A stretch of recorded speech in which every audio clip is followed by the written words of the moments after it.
جس کو ہمارے ہاں کہا جاتا ہے پل صراط۔ کوئی ایسا مرحلہ آنا ہے جہاں کفار کا تو معاملہ علیحدہ ہو چکا، کوئی بڑی چھلنی لگی تھی، کفار تو نکل چکے، اب جو دنیا میں مسلمان سمجھے جاتے تھے وہ آگے آئے۔ آپ کو معلوم ہے جہاں کرشرز لگے ہوتے ہیں، پتھروں کو توڑ کے بجری بناتے ہیں، تو اس میں مختلف سوراخوں کی وہ چھلنیاں لگی ہوتی ہیں۔ پہلے 1 انچ سے زیادہ کا پتھر جو ہے وہ علیحدہ ہو جائے گا، پھر ½ انچ والا علیحدہ ہو جائے گا، پھر چوتھائی انچ والا علیحدہ ہو جائے گا، وغیرہ وغیرہ۔ تو وہاں پر بھی کوئی مستقل وہ چھلنیاں، ایک چھلنی لگ چکی، کافر تو گئے، اب رہ گئے مسلمان۔ ان میں ذرا چھانٹی کرنی ہے کہ ان میں صاحب ایمان کون ہے اور منافق کون ہے۔ اس کے لیے پل صراط کوئی جگہ ہے جہاں سے گزرنا ہوگا، گھٹ اندھیرا ہوگا، اور اس کے نیچے ہوگی جہنم، گھٹ اندھیرا۔ اور جن کے پاس ایمان تھا دنیا میں انہیں روشنی مل جائے گی، ان کے قلب سے روشنی نکل رہی ہوگی۔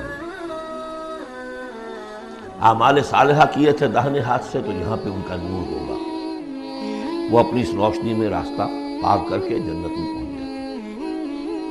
اور جن کے پاس یہ روشنی نہیں تھی، چاہے وہ مسلمانوں میں شریک تھے، چاہے مسلمانوں کے قائد ہوں، بہت بڑے قائد ہوں، لیکن اگر وہ نور ایمان سے محروم تھے اور اعمال صالحہ کی کوئی پونجی نہیں تھی، انہیں روشنی نہیں ملے گی، وہ ٹھوکریں کھاتے گریں گے اور جان لیں گے۔ یہ ہے نقشہ، یہ نقشہ یہاں پر تفصیل سے کھینچا گیا ہے۔ پھر دوبارہ آخری جو سورت ہے سورہ تحریم، اس میں پھر اس کا تذکرہ آئے گا۔ یوم تری المؤمنین والمؤمنات یسعی نورہم بین ایدیہم وبایمانہم، جس دن کہ تم دیکھو گے مومن مردوں اور مومن عورتوں کو کہ ان کا نور دوڑتا ہوا ہوگا ان کے سامنے اور داہنی طرف، سامنے نور ایمان اور داہنی طرف نور اعمال صالحہ۔ بشراکم اليوم جنات تجری من تحتها الانہار خالدین فیہا، ان سے کہا جائے گا آج تمہارے لیے بشارت ہے ان جنتوں کی جن کے نیچے نہریں بہہ رہی ہیں، اور تم رہو گے اس میں ہمیشہ ہمیشہ، ذالک هو الفوز العظیم، یقیناً یہی بہت بڑی کامیابی ہے۔ یوم یقول المنافقون والمنافقات، جس دن کے کہیں گے منافق مرد اور منافق عورتیں، للذین آمنوا، ان اہل ایمان سے، انظرونا، ذرا ٹھہرو، ہمارا انتظار کرو، نقتبس من نورکم، تمہاری روشنی سے ہم بھی فائدہ اٹھا لیں، ہمارے پاس تو کوئی نور ہے نہیں۔ دیکھیے انتہائی گھپ اندھیرا ہو، کہیں جنگل میں سے گزرنا ہو اور پگڈنڈی ہو، اس پر آپ چل رہے ہو، جس کے پاس ٹارچ ہے وہ تو گویا کہ بادشاہ ہے اس وقت،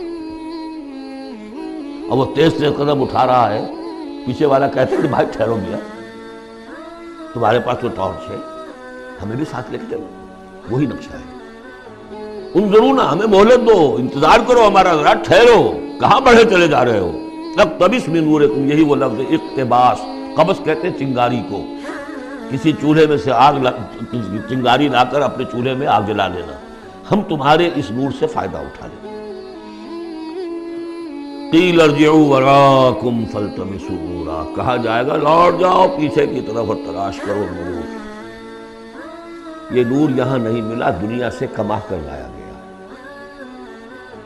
یہاں قیلا کہا گیا، قالو نہیں کہا گیا۔ اہل ایمان کی شرافت اور مروت سے یہ بعید ہے کہ وہ یہ جواب دے، کوئی کہنے والا ہوگا اللہ کا فرشتہ، قیلا کہا جائے گا، قیل ارجعوا وراءکم، لوٹ جاؤ پیچھے کی طرف، فالتمسوا نورا، اگر ہو سکتا ہے جاؤ دوبارہ دنیا کے اندر، وہاں جا کر ایمان اور عمل صالح کی کمائی کر کے لاؤ تو یہ نور ہوگا۔ فَضُرِبَ بَيْنَهُمْ بِسُورٍ لَهُ بَابٌ، اور اتنے عرصے میں ان کے درمیان ایک فصیل حائل کر دی جائے گی جس میں ایک دروازہ ہوگا، باطنہ فیہ الرحمہ، اس فصیل کے اندر کی طرف رحمت ہوگی، وظاہرہ من قبلہ العذاب، اور اس کے باہر کی طرف عذاب الہی کا نزول شروع ہو جائے گا۔ یہ چھلنی ہے جو اہل ایمان اور منافقین کے درمیان لگائی جائے گی۔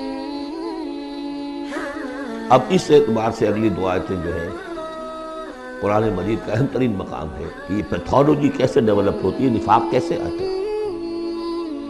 ینادونہم الم نکن معکم، وہ منافق کہیں گے اے مسلمانوں کیا ہم تمہارے ساتھ نہ تھے،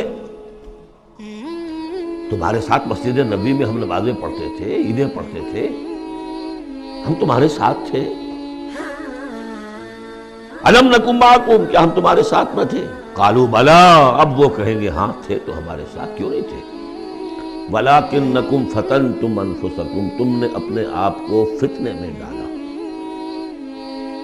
فتنہ کیا ہے؟ انما اموالکم واولادکم فتنہ، مال اور اولاد سے ضرورت سے زیادہ محبت، اگر اللہ اور اس کے رسول اور اس کی راہ میں جہاد سے زیادہ محبت ہے اہل و عیال سے اور مال سے، تم نے اپنے آپ کو اپنے ہاتھوں فتنے میں ڈال دیا۔ یہاں ذرا وہ آیت اب یاد کر لیجئے جو سورہ توبہ میں ہم پڑھا ہے، آیت نمبر 24، قل ان کان آباؤکم وابناؤکم واخوانکم وازواجکم وعشیرتکم واموال اقترفتموها وتجارۃ تخشون کسادها ومساکن ترضونها احب الیکم من اللہ ورسولہ وجہاد فی سبیلہ فتربصوا حتی یاتی اللہ بامرہ واللہ لا یہدی القوم الفاسقین۔ اے نبی ان سے کہہ دیجئے کہ اگر تمہیں اپنے باپ اور بیٹے اور بھائی اور بیویاں اور رشتہ دار اور وہ مال جو بڑی محنت سے جمع کیے ہیں، وہ تجارت جس کی کساد کا تمہیں اندیشہ رہتا ہے، اور وہ حویلیاں اور محل جو تمہیں بڑے محبوب ہیں، اگر ان 8 چیزوں کی محبت زیادہ ہے تمہارے دل میں اللہ اور اس کے رسول اور اس کی راہ میں جہاد کی محبت سے، تو جاؤ دفع ہو جاؤ، انتظار کرو یہاں تک کہ اللہ اپنا فیصلہ سنا دے۔ یہ ترازو کس نے ٹلٹ کی ادھر؟ یہ 8 والا پلڑا کیوں ہوا نیچے؟ کیوں نہیں یہ 3 والا نیچے گیا؟ یہ تمہارا فیصلہ ہے، اٹ واز یور چوائس۔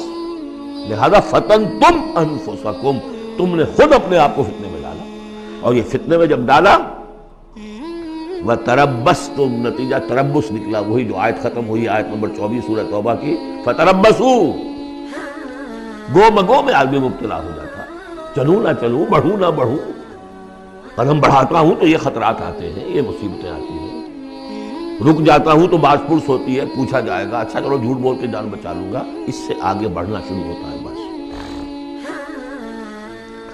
وَلَٰكِنَّكُمْ فَتَنْتُمْ أَنفُسَكُمْ وَتَرَبَّصْتُمْ وَارْتَبْتُمْ، اور پھر ایک مرحلہ آتا ہے کہ وہ ایمان کی تھوڑی بہت پونجی جو تھی اس میں ریب اور شکوک و شبہات کے کانٹے چڑھنے شروع ہو گئے، کیا پتہ ہوگی بھی کہ نہیں آخرت۔ یہ دنیا نقد ہے، اس کی لذت نقد، اس کی کلفت نقد، اس کا عیش نقد، اس کی تکلیف نقد، پتہ نہیں آخرت ہوگی کہ نہیں ہوگی۔ پھر شکوک و شبہات آئیں گے۔ آخری بات وغرتکم الامانی، پھر تمہیں دھوکہ دیا مزید تمہاری خواہشات۔ اللہ بڑا بخشنے والا ہے، اللہ پالن ہار ہے، اللہ بخشن ہار ہے، ہم کچھ بھی کریں آخر تیرے محبوب کی امت میں ہیں، we are the chosen people of the Lord. غرتکم الامانی، کبھی خیال ہوتا بھی ہے تو یہ تھپکیاں دے دے کر یہ امانی جو ہے یہ سلا دیتے ہیں۔ وغرکم باللہ الغرور حتی جاء امر اللہ، یہاں تک کہ اللہ کا فیصلہ آ گیا۔ وغرکم باللہ الغرور، اور تمہیں خوب دھوکہ دیا اللہ کے نام پر اس دھوکے باز نے، شیطان لعین نے۔ یہ سورہ لقمان